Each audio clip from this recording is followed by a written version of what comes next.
checkers, and you are actually the first foreign leader that I've had the privilege of welcoming here as Prime Minister.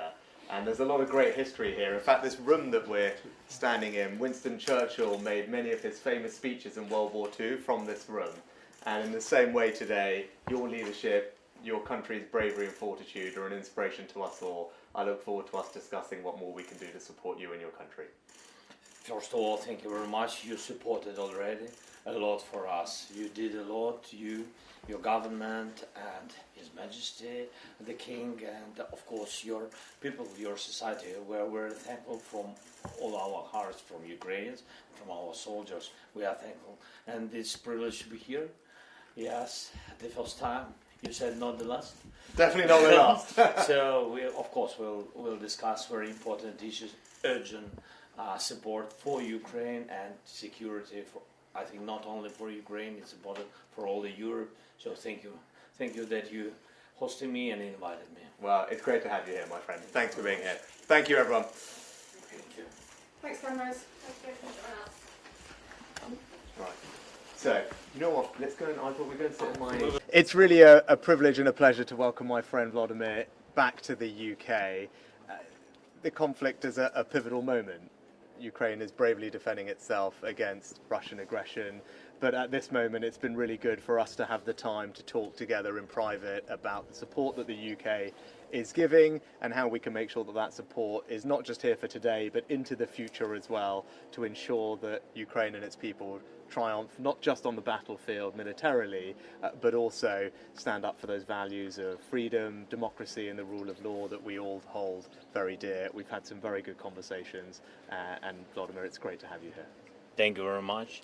First of all, for me and for our team, it's a privilege that you host us here today, Rishi, and thank you, especially you and your government for supporting us. Really, at this moment, like you said, the moment of challenges, the moment for us, for our society, our people, especially for our soldiers, moment is tough, difficult, but anyway, we need success, and I'm happy that in this way we are in way of preparing very important counteroffensive steps. You are with us, together with us, all Great Britain, you and your government. It's very important. So thank you very much for all support.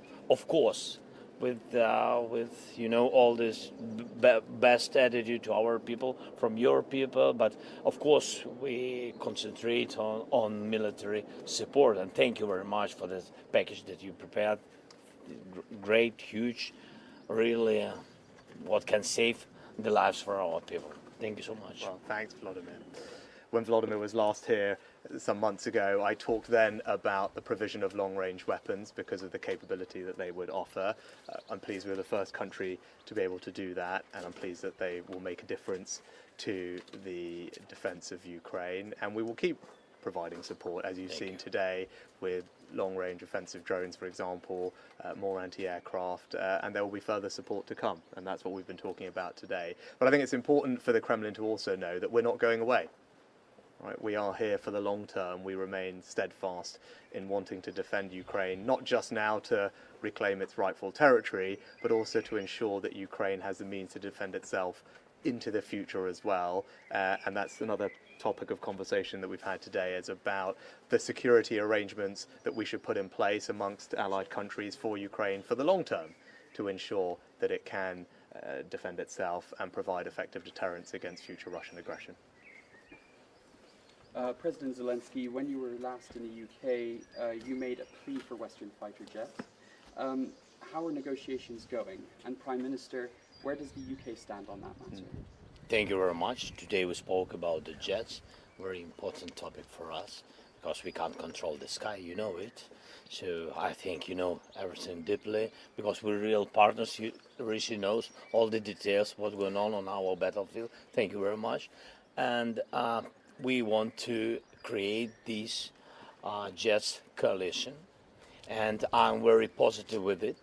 We spoke about it, and I see that in the closest time you will hear some, I think, very important decisions, but we have to work a little bit more on it.